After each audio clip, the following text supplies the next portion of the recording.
سيدنا وحبيبنا وشفيعنا ومولانا محمد وعلى آله وصحبه أجمعين. أما بعد، أيها الحاضرون رحمكم الله.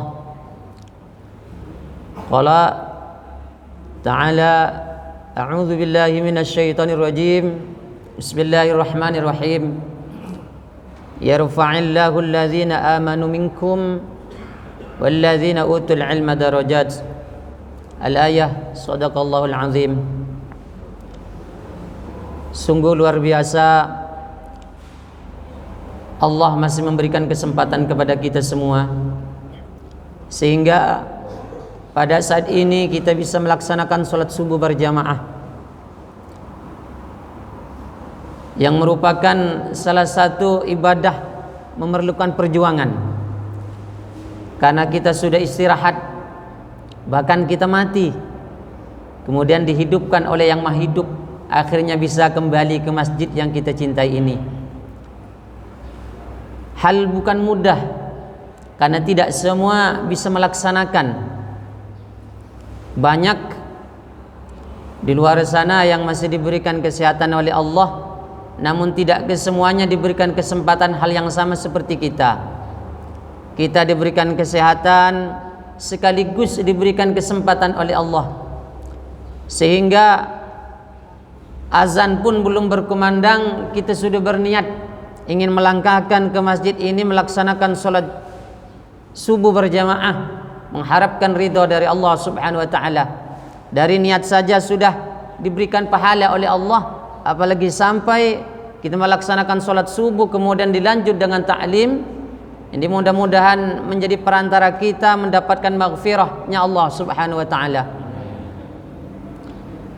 Salawat teriring salam kita haturkan kepada junjungan kita. Beliaulah revolusi Islam sedunia yang menjadi panutan kita semua, walaupun di antara kita tidak pernah hidup di zamannya, pun tak pernah melihat secara langsung wajahnya yang sangat mulia. Tapi kita yakin, sungguh yakin, bahwa beliau adalah Rasulullah, beliau adalah kekasih Allah, sehingga kita berikrar sekaligus kita berjanji kepada Allah dengan dua kalimat syahadat: asyhadu an la ilaha illallah wa asyhadu anna Muhammad Rasulullah. Semuanya kita bersaksi, berjanji di hadapan Allah bahwa Tuhan yang berhak disembah hanyalah Allah, dan Nabi Muhammad adalah utusan Allah Subhanahu wa ta'ala. Tidak cukup di lisan kita berjanji kepada Allah, tapi perlu diimplementasikan bukti nyata.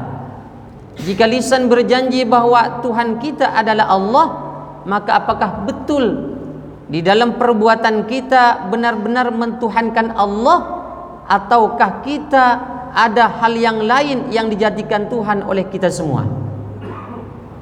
Karena manusia bisa jadi lisannya berkata A, perbuatannya B. Lisannya berkata bahwa Tuhannya adalah Allah, dalam perbuatan hariannya tidak menutup kemungkinan yang dituhankan adalah hartanya, yang dituhankan adalah jabatannya, yang dituhankan adalah atasan dan sebagainya.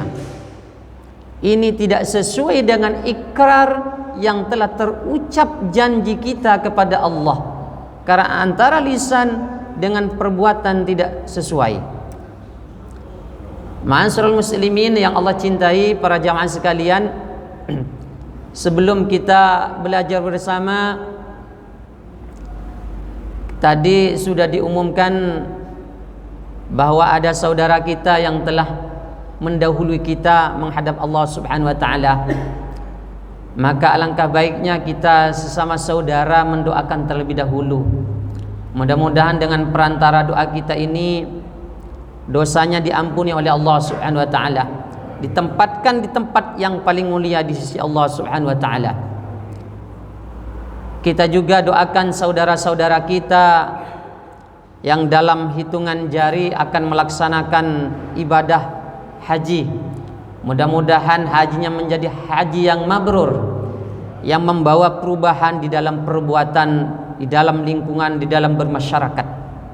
Astaghfirullahalazim, astaghfirullahalazim, astaghfirullahalazim wa atubu ilaih.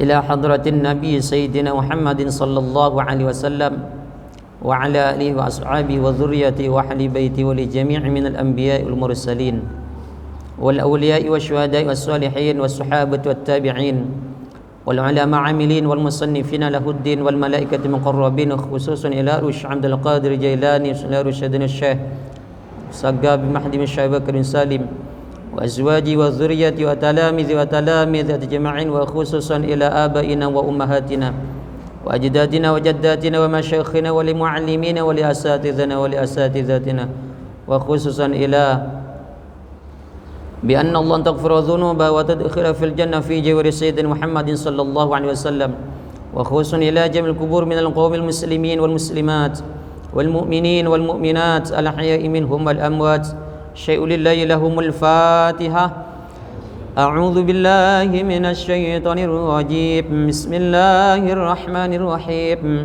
الحمد لله رب العالمين الرحمن الرحيم مالك يوم الدين إياك نعبد وإياك نستعين اهدنا الصراط المستقيم صراط الذين أنعمت عليهم غير المغضوب عليهم ولا الضالين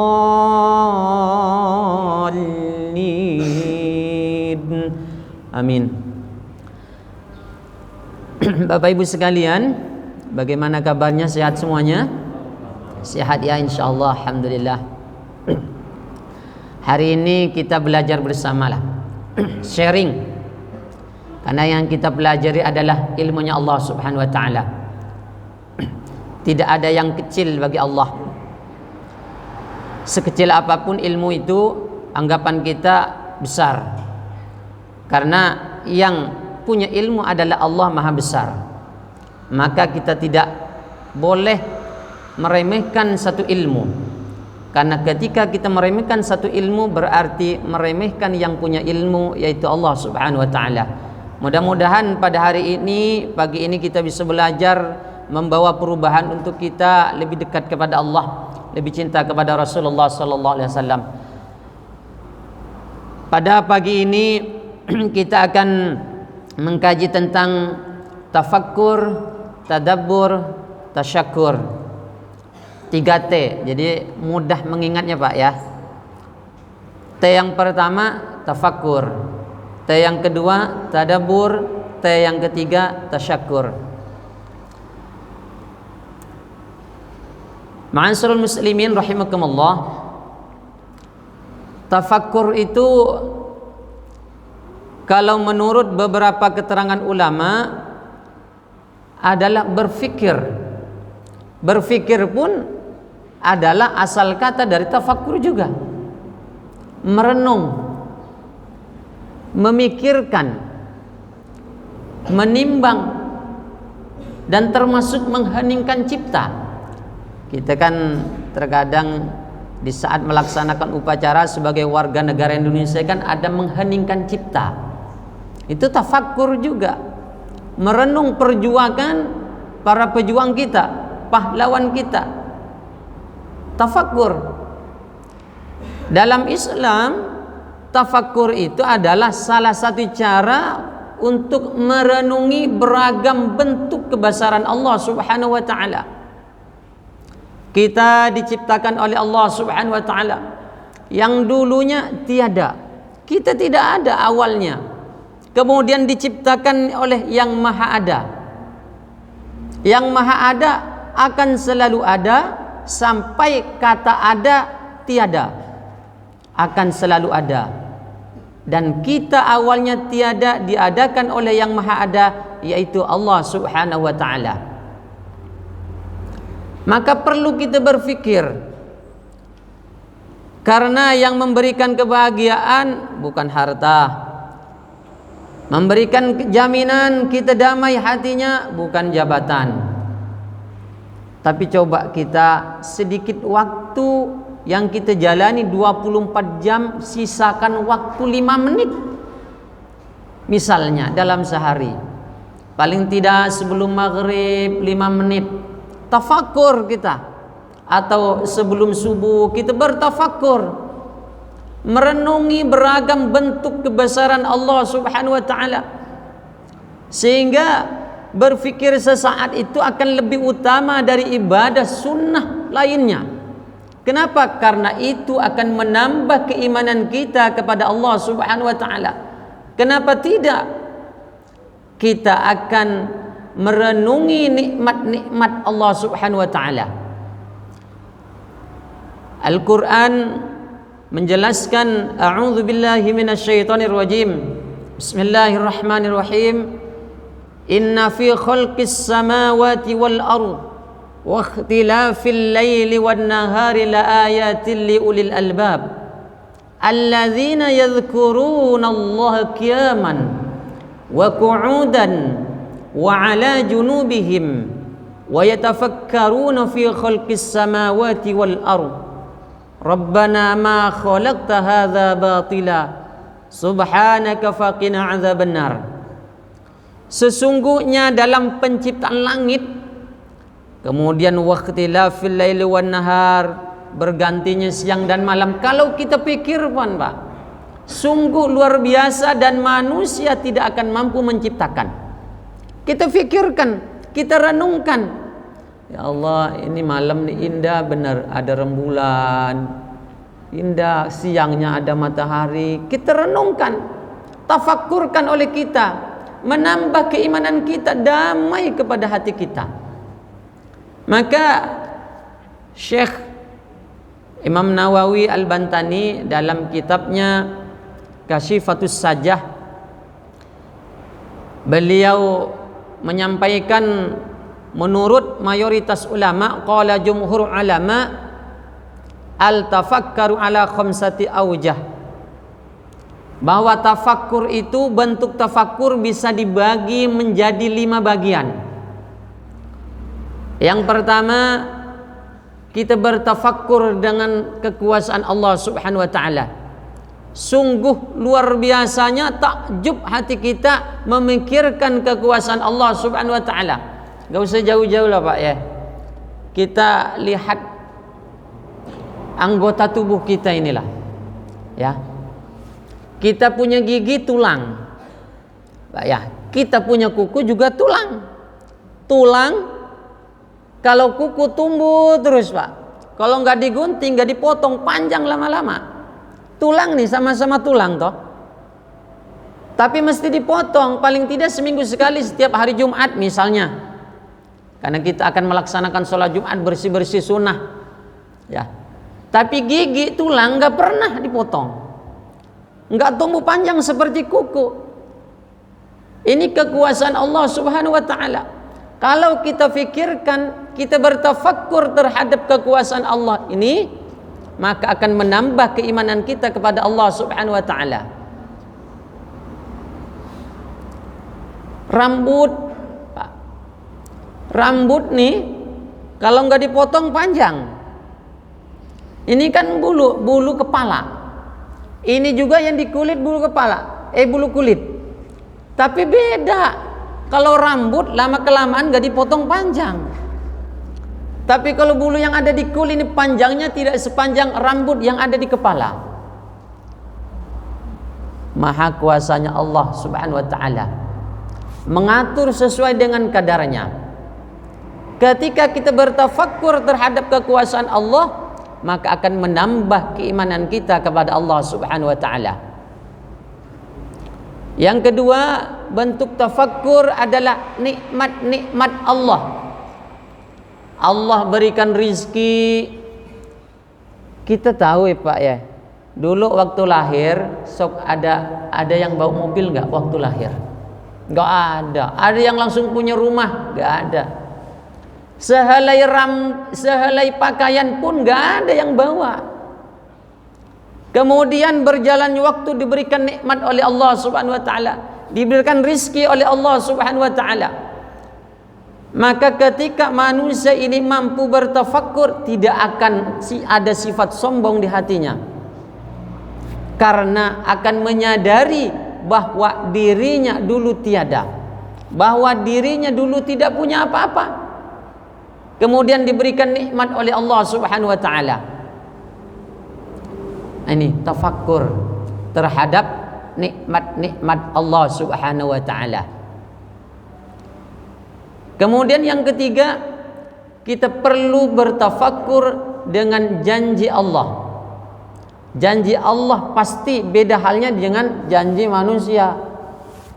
Ini sebentar lagi pilihan-pilihan banyak ini kan. Oh, janjinya luar biasa. Ya, tapi setelah jadi janjinya hilang. Tinggal catatan doang. Manusia bisa berjanji belum tentu menepati.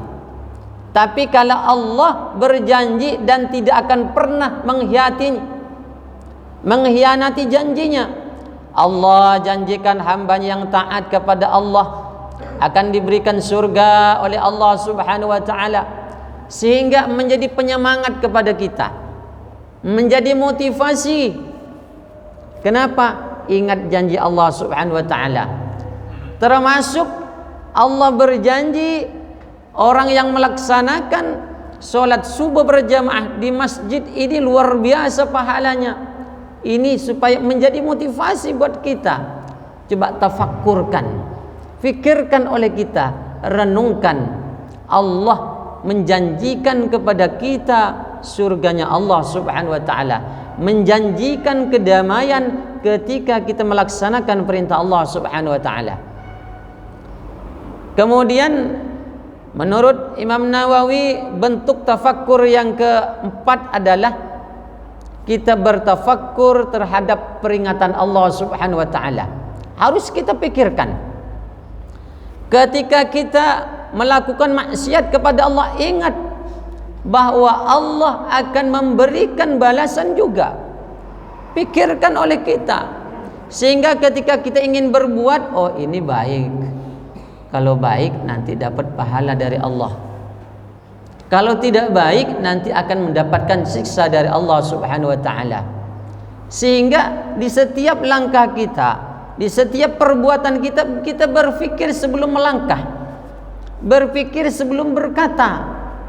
Karena setiap gerak-gerik kita, ucapan kita, perbuatan kita, fikiran kita, semuanya dipantau oleh Allah Subhanahu wa taala lewat malaikatnya Raqibun wa Atidun. Kita Pak kalau melaksanakan perbuatan baik dicatat oleh malaikat Raqib, dicatat atas perintah Allah. Di saat melaksanakan perbuatan yang tidak baik dicatat oleh malaikat Atid. Suatu saat dinampakkan oleh Allah Subhanahu wa taala, diperlihatkan, maka di saat itulah kita akan malu di hadapan Allah Subhanahu wa taala. Orang yang tidak beriman tidak mungkin percaya dengan hal itu karena masih gaib. Tapi kita orang yang beriman, bukankah kita meyakini, percaya, beriman kepada yang gaib adalah salah satu bentuk rukun iman. Percaya kepada yang gaib. Orang yang tidak beriman tidak akan percaya. Oh, nggak mungkin nanti setelah hidup manusia meninggal, setelah itu nggak mungkin bangkit lagi. Ini orang yang tidak beriman, tidak akan percaya. Tapi orang yang beriman ingat akan peringatan Allah Subhanahu wa taala. Ketika melaksanakan dosa kepada Allah, maksiat kepada Allah, maka suatu saat akan dibalas oleh Allah Subhanahu wa taala. Ini harus kita pikirkan. Kita ini kan hidup di dunia. Dunia itu kan dana, Pak. Pernah dengar dana enggak? Dana itu dekat. Dunia itu dekat, Pak. Ya dunia ini yang kita injak ini, mau ambil sekarang juga bisa gitu loh. Namun terkadang kita kan tertipu, enggak terpikirkan, jarang kita bertafakkur terhadap peringatan Allah, terhadap janji-janji Allah, terhadap nikmat-nikmat Allah, terhadap kekuasaan-kekuasaan Allah, sehingga kita lebih condong kepada duniawi, dikejar terus nggak pernah puas-puasnya. Jabatan dikejar terus nggak pernah puas-puas, karena tidak pernah memikirkan akan kekuasaan Allah Subhanahu wa taala.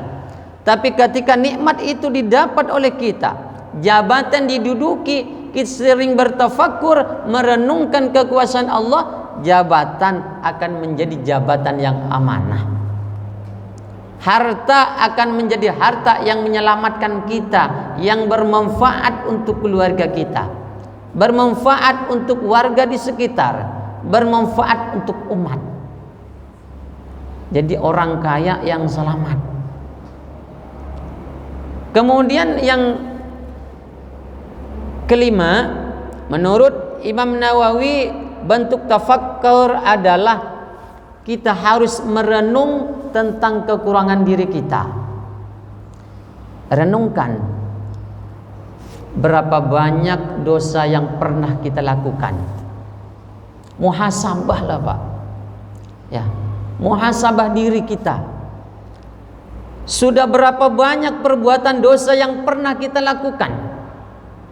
Larangan-larangan Allah yang kita langgar. Sudah berapa banyak perintah yang telah kita laksanakan? Ataukah kita di muka bumi ini lebih banyak bermaksiat kepada Allah, menambah masalah kepada lingkungan kita? Ataukah kita akan membawa perubahan kedamaian di negara kita, di lingkungan kita, di masyarakat kita? Ini kita mesti bertafakur, bermuhasabah diri, merenungkan perbuatan kita. Sok kita diberikan mata, apakah kita sudah amanah? Apakah kita sudah bisa berbuat adil? Adil itu tidak selalu dengan orang lain, tapi adil juga harus adil kepada diri kita. Ketika kita kerja tidak istirahat full 24 jam, berarti kita sudah tidak adil kepada mata kita, tidak adil kepada badan kita, karena badan butuh istirahat. Sudahkah kita menjaga semua itu? Atau justru kita menggunakan penglihatan kita, pendengaran kita bermaksiat kepada Allah Subhanahu wa taala? Kita renungkan kekurangan diri kita, sehingga muncul nanti sifat takwa, damai di dalam hati kita, ingin berbuat, berfikir terlebih dahulu. Ini tafakur Pak. Dibentuk tafakur menurut Imam Nawawi ada 5. Pertama, bertafakur tentang kekuasaan Allah. Yang kedua, bertafakur tentang nikmat-nikmat Allah. Yang ketiga, bertafakur tentang janji Allah. Yang keempat, bertafakur tentang peringatan Allah atau ancaman Allah. Yang kelima, bertafakur tentang kekurangan diri kita. Sudah berapa banyak dosa yang pernah kita lakukan, yang terkadang kita menzolimi saudara kita. Menurut kita berbuat baik, padahal tanpa sengaja pun caranya tidak baik. Akhirnya ada saudara yang merasa terzolimi. Dosa nggak dosa Pak, dosa yang tidak disengaja. Nah, ini perlu kita bertafakur.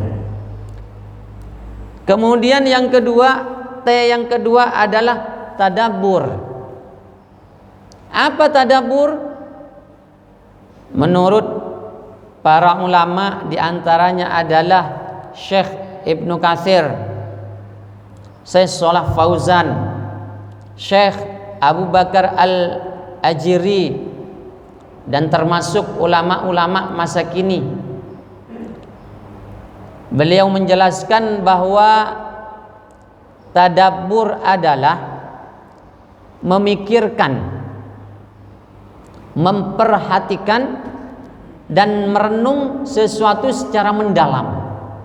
Ini hampir sama dengan tafakur, tapi kalau tadabbur lebih mendalami ke maknanya dan nanti akan berimplementasi di dalam perbuatan.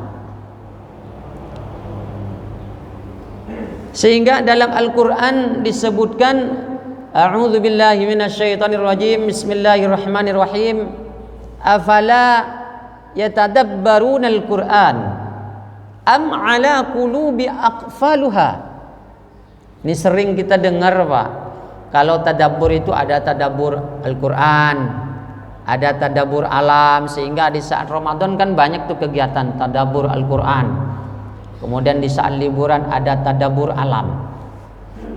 Kalau tadabbur Al-Qur'an kita baca, kita pahami, kita renungkan, kemudian kita laksanakan. Tidak hanya di lisan. Kalau hanya baca Bismillahirrahmanirrahim, cuma baca aja, kadang nggak berpengaruh, Pak. Tapi kalau kita mentadabburi Al-Quran, kita baca dengan penuh khidmat, kita pahami artinya, kita pahami tafsirnya, kita renungkan, kemudian diimplementasikan di dalam perbuatan. Itu tadabbur. Kita tadabbur alam, lihat alam tuh.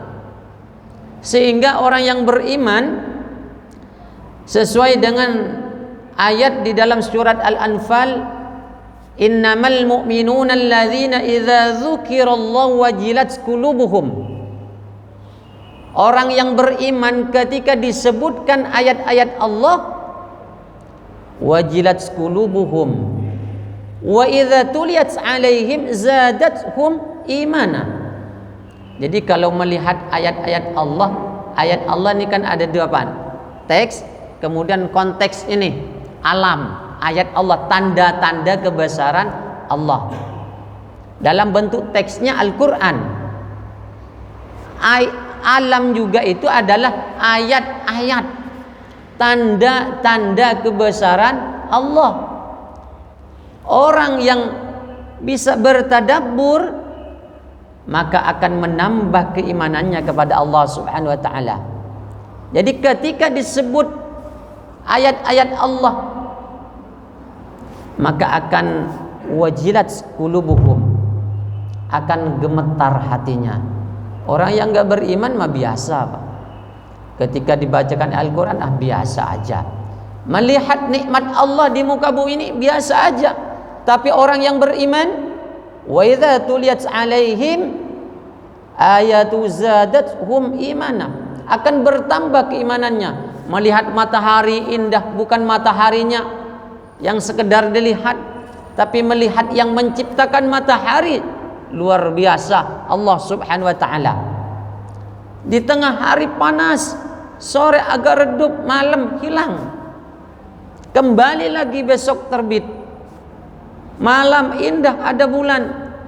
Melihat gunung, indahnya luar biasa. Bukan hanya gunungnya yang dipandang, tapi yang menciptakan gunung, yaitu Allah Subhanahu wa taala. Tadabbur hatinya, memperhatikan ciptaan Allah, merenungkan kekuasaan Allah Subhanahu wa taala dengan penuh keyakinan. Lebih mendalam nih, Pak. Kalau tadabbur lebih mendalam, perenungannya lebih mendalam, dan nanti akan diimplementasikan dalam perbuatan. Jadi kalau melihat yang indah-indah itu, Pak, kita bertadabbur. Kalau kita melihat Al-Quran, membaca Al-Quran dengan penuh khidmat, namanya tadabbur Al-Quran. Sehingga tidak heran ada orang yang sedang duduk beribadah, bahkan duduknya bisa lebih mulia ketimbang orang yang sholat sunnah. Kenapa? Hatinya bertadabbur, hatinya bertafakkur. Ada orang yang sedang berjalan beribadah, bertadabbur, bertafakkur. Ada orang yang sedang liburan beribadah, Pak. Tergantung niatnya. Ya, ini kita nggak boleh berpikir jelek nih, liburan melulu, ya kan? Lihat niatnya apa nih. Kalau niatnya bertadabbur, maka insya Allah akan diberikan pahala oleh Allah Subhanahu wa taala. Bertadabburnya ke Mekah, tiap bulan umroh, ya kan? Tadabbur juga. Sehingga perjalanannya penuh ibadah. Ada yang bertadabburnya ke alam, ke gunung, jadi ibadah. Duduknya jadi ibadah. Perjalanannya jadi ibadah. Kenapa? Karena bertadabbur. Maka ulama-ulama dulu kan sering menyendiri, Pak, ya. Apa kalau sekarang bersemidi? Kalau dulu ya, kalau dulu bersemidi itu orang-orang tua kita dulu itu bersemidi banyak kan, di dalam gunung sendiri bertafakur. Termasuk Nabi Muhammad sallallahu alaihi wasallam kan bersemidi, kalau bahasa kita nih, bertafakur di Gua Hira, merenungkan akan kekuasaan Allah Subhanahu wa taala. Ini banyak dilakukan oleh orang-orang kita terdahulu. Sekarang banyak bertafakur, memikirkan diri sendiri. Ya. Jadi bertafakurnya beda. Lah, kita mempelajari bagaimana kita bertadabbur, bagaimana kita bertafakur. Maka tingkatan tadabbur ini Pak, kalau ingin melaksanakan, yang pertama kategori mudah lah, ya. Tingkatan yang pertama yaitu dengan cara memilih suatu ayat tadabbur Al-Quran nih, dengan tema tertentu sembari mendalami artinya. Jadi kita nih baca Al-Quran, kemudian pahami artinya, sehingga yang dibaca tidak hanya terlintas di lisan, tapi masuk ke dalam hati. Bertadabbur. Jadi kalau paling tidak, ini kan banyak Al-Quran terjemah, ya pegang Al-Quran terjemah. Kalau kita belum paham artinya Al-Quran, pegang, baca artinya.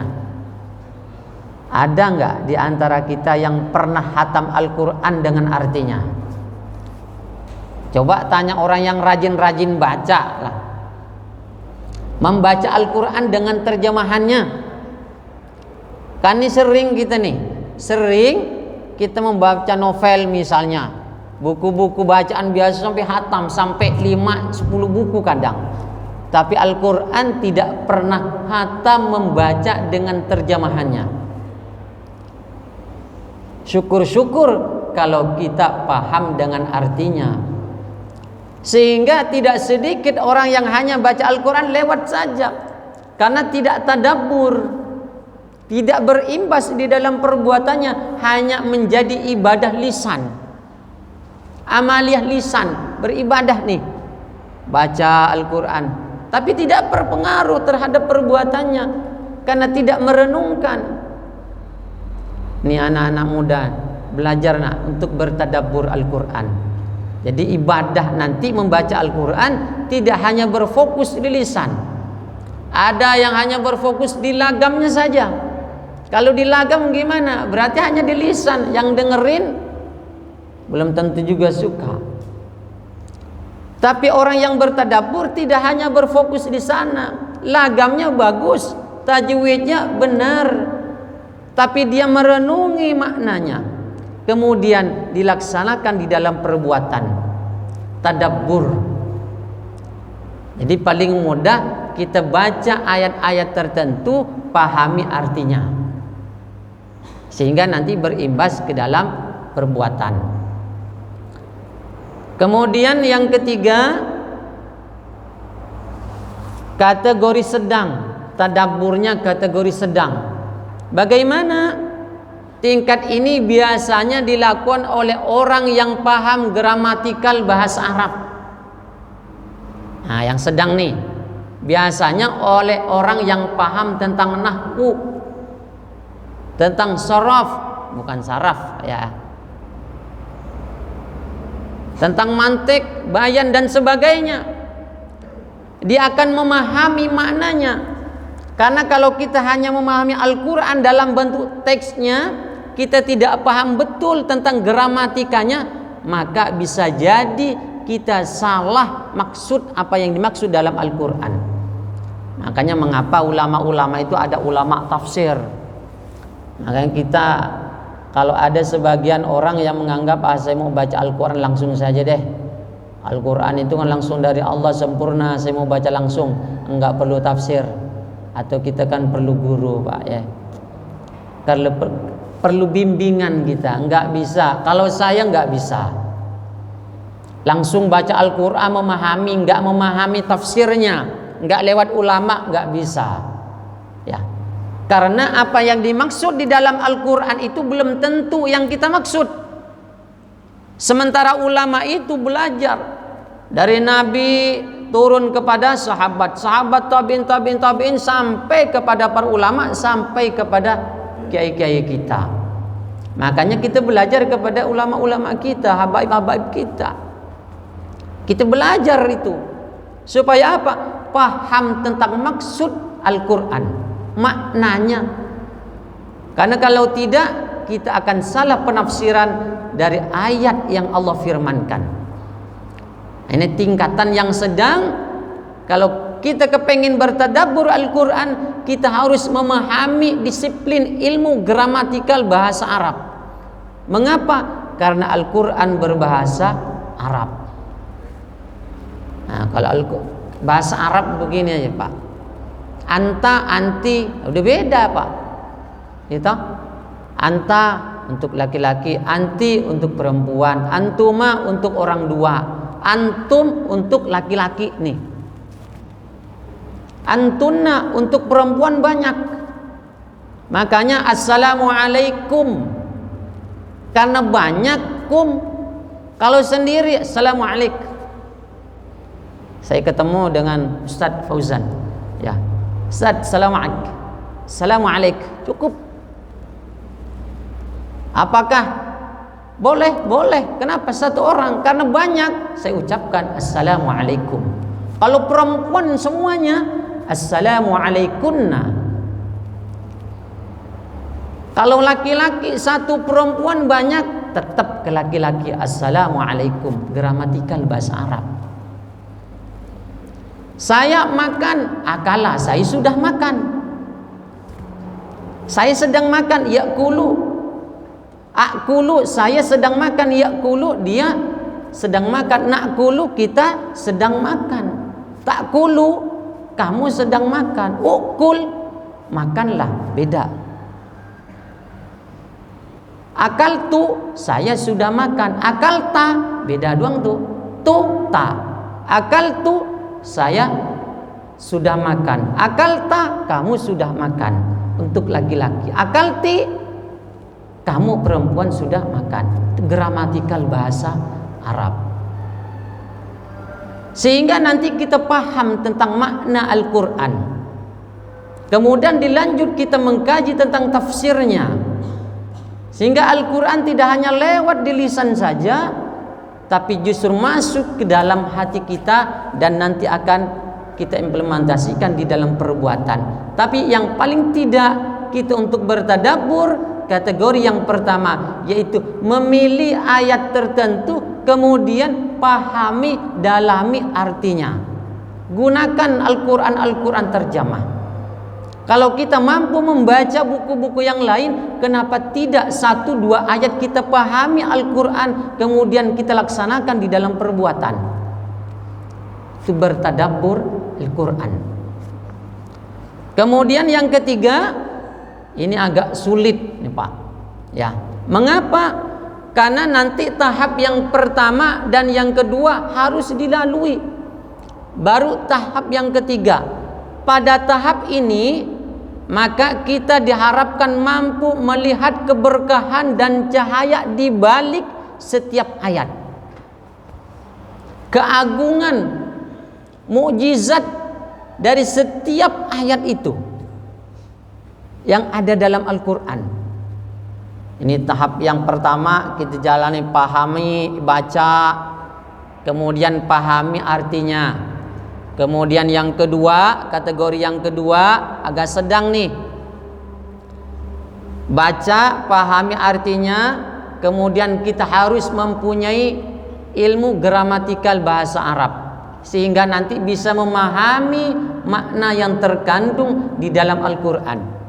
Kemudian yang ketiga adalah tahap di mana kita mampu melihat keberkahan yang ada dari setiap ayat Al-Quran. Kalau kita belajar Al-Quran satu ba saja, bismillah misalnya, di dalam Al-Fatihah itu sehari bisa nggak selesai Pak memahami Al-Quran, karena ba-nya nanti dari mana itu? Kok ada ba di depan? Maka dulu Pak ya, kalau dulu ada tulisan ba itu setelah ba ada alif tuh. Dulu ada tulisan begitu. Itu apa maksudnya? Kemudian alifnya hilang kok jadi ba. Tuh. Nah, itu nanti gramatikal bahasa Arab. Tuh. Ini tadabbur. Makanya kita perlu tafakkur, perlu tadabbur, sehingga bisa menambah keimanan kita, bisa menambah pemahaman kita terhadap Al-Quran, bisa mengakui akan kekuasaan Allah Subhanahu wa ta'ala, mengimani. Kemudian T yang ketiga, supaya lebih mudah aja nih Pak ya. T yang ketiga adalah tasyakkur. Yang pertama tafakkur, yang kedua tadabbur, yang ketiga tasyakkur. Tasyakkur itu mudahnya gini, bersyukur akan nikmat Allah, mensyukuri semua nikmat yang Allah berikan kepada kita, baik menurut kita, buruk menurut kita, semuanya kita harus kita syukuri. Sehingga Ibnu Taimiyah rahimahullah berkata di dalam kitab Majmu' Al-Fatawa, beliau menyebutkan asyukru yakunu bil qalbi wal lisan wal jawarih wal hamdu la yakunu illa bil lisan. Jadi syukur itu Pak, kalau menurut Ibnu Taimiyah dalam kitab Majmu' Al-Fatawa ada 3. Yang pertama dari atas dulu nih lah, bil lisan. Mudahnya kita nih ketika mendapatkan nikmat dari Allah, kita mengucapkan alhamdulillah. Alhamdulillah ya Allah, hari ini saya bisa sholat berjamaah di Masjid Baitul Izzah. Syukur bil lisan. Paling mudah itu Pak. Nyampe ke rumah, disiapin sarapan sama istri, alhamdulillah, kopi udah siap ya, sarapan udah siap, alhamdulillah, syukur bil lisan. Ditanya anak, udah sholat subuh belum? Udah, alhamdulillah, syukur bil lisan. Jadi paling mudah nih, syukur bil lisan, bersyukurnya melalui ucapan. Tapi tidak cukup sampai di situ. Ketika kita bersyukur melalui lisan, mengucapkan kalimat alhamdulillah, harus disertai berikutnya syukur bil arkan, dengan perbuatan. Bagaimana bentuk syukur bil arkan? Kita diberikan kesempatan oleh Allah, diberikan kesehatan untuk sholat subuh berjamaah, syukur Pak. Ada orang jarang mengucapkan kalimat alhamdulillah, tapi dia beribadah terus kepada Allah. Diberikan kesehatan, gunakan ibadah. Diberikan harta, digunakan untuk bersedekah. Diberikan ilmu, diajarkan kepada orang tanpa pamrih. Maka syukur. Syukurnya dengan apa? Dengan perbuatan. Membantu tetangga yang sedang susah, syukur juga. Syukurnya bil arkan, melalui perbuatan. Tapi tidak jarang orang hanya mampu bersyukur dengan lisannya, mengucapkan alhamdulillah, tapi perbuatannya nggak membuktikan. Suruh sedekah pelit bener, suruh sholat ke masjid susahnya betul. Diberikan kesempatan kesehatan oleh Allah, tidak digunakan untuk kebaikan. Berarti syukur bil arkannya tidak ada, hanya di lisan saja. Alhamdulillah, lewat aja Pak, lewat aja, karena tidak ada tadabbur tadi.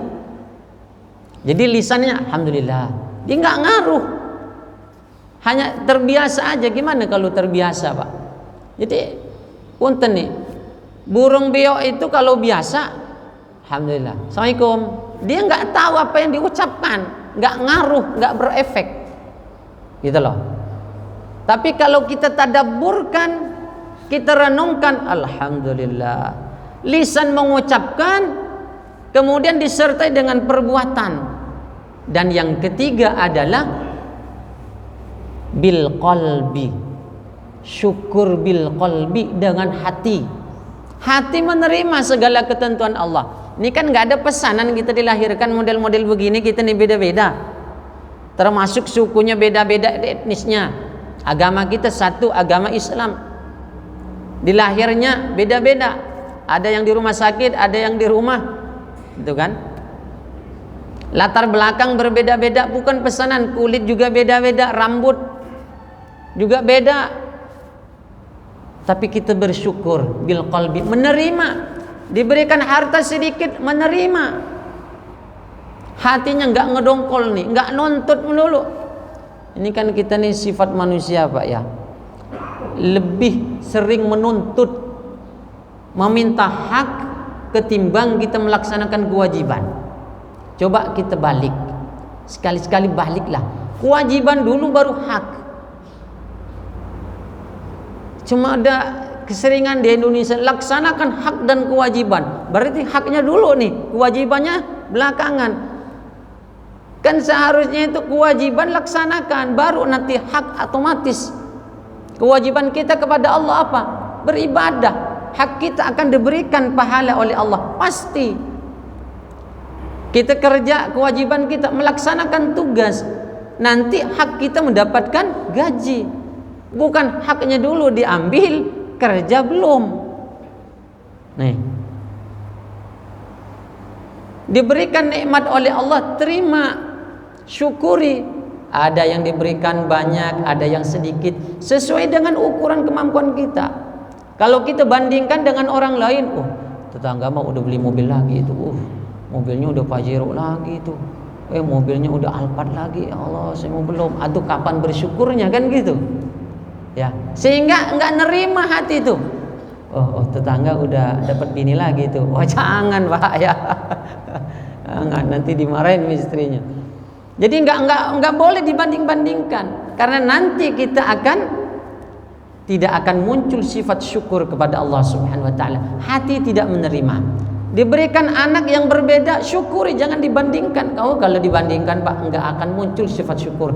Anak saya mah yang pertama bener, ya Allah, dibilangin sekali aja nurut. Seneng bener anaknya nurut. Ya. Yang satunya mah yang kedua itu, ya Allah, dibilangin dia mah komplain terus anaknya. Diajarin begini ngelawan, pendapat begini, pendapat begitu. Padahal itu adalah poin. Ketika punya anak yang hanya nurut terus, jangan terlalu senang.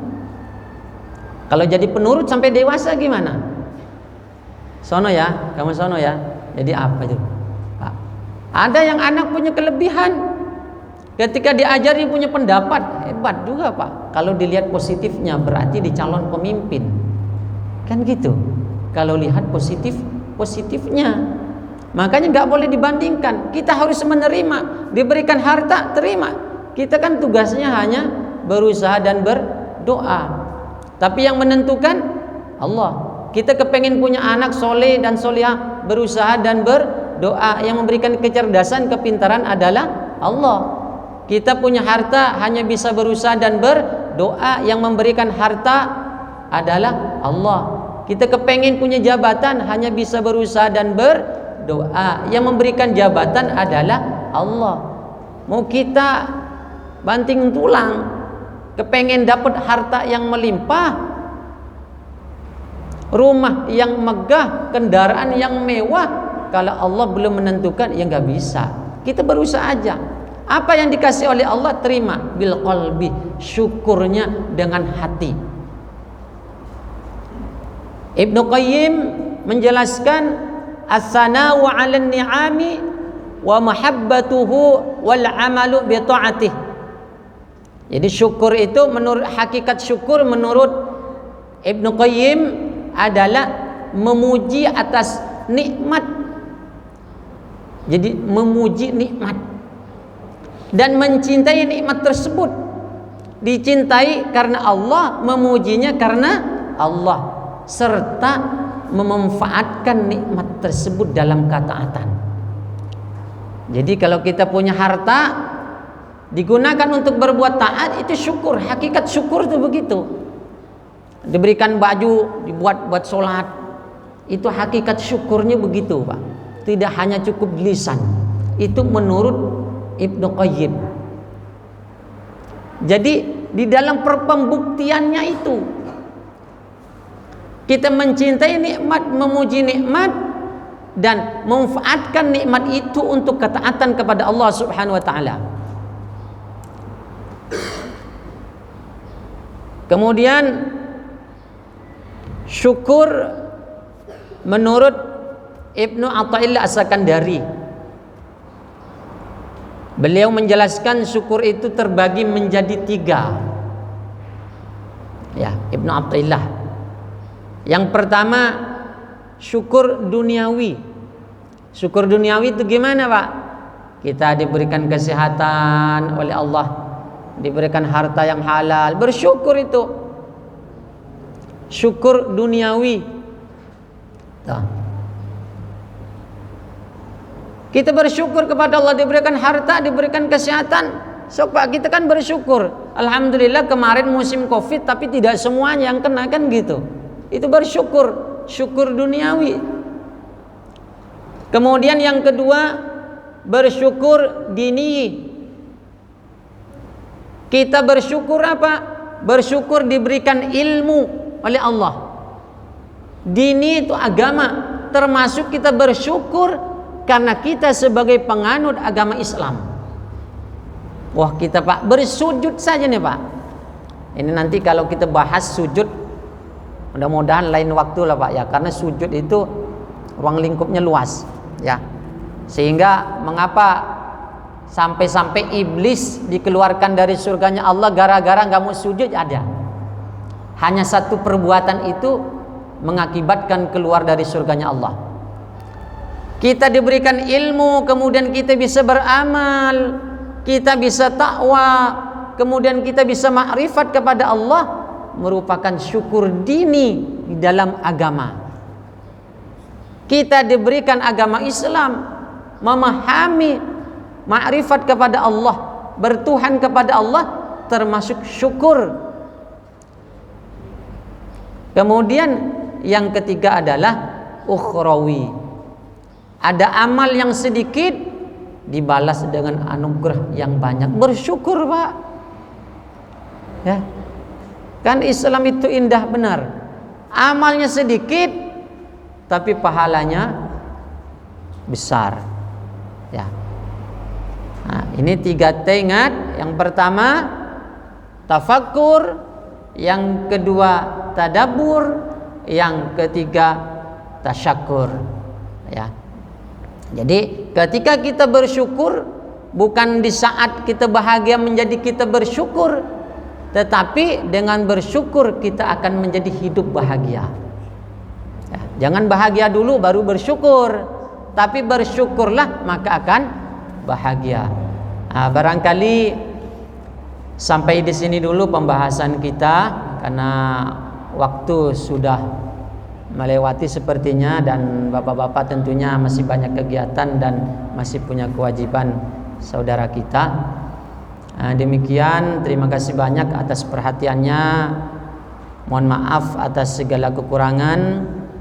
Mudah-mudahan Allah selalu membimbing kita menjadi hambanya yang bertakwa, hambanya yang cinta kepada Allah, yang cinta kepada Rasulullah. Mudah-mudahan kita, keluarga kita selalu diberikan kesehatan zahir dan batin. Demikian akhirul kalam. Assalamualaikum warahmatullahi wabarakatuh.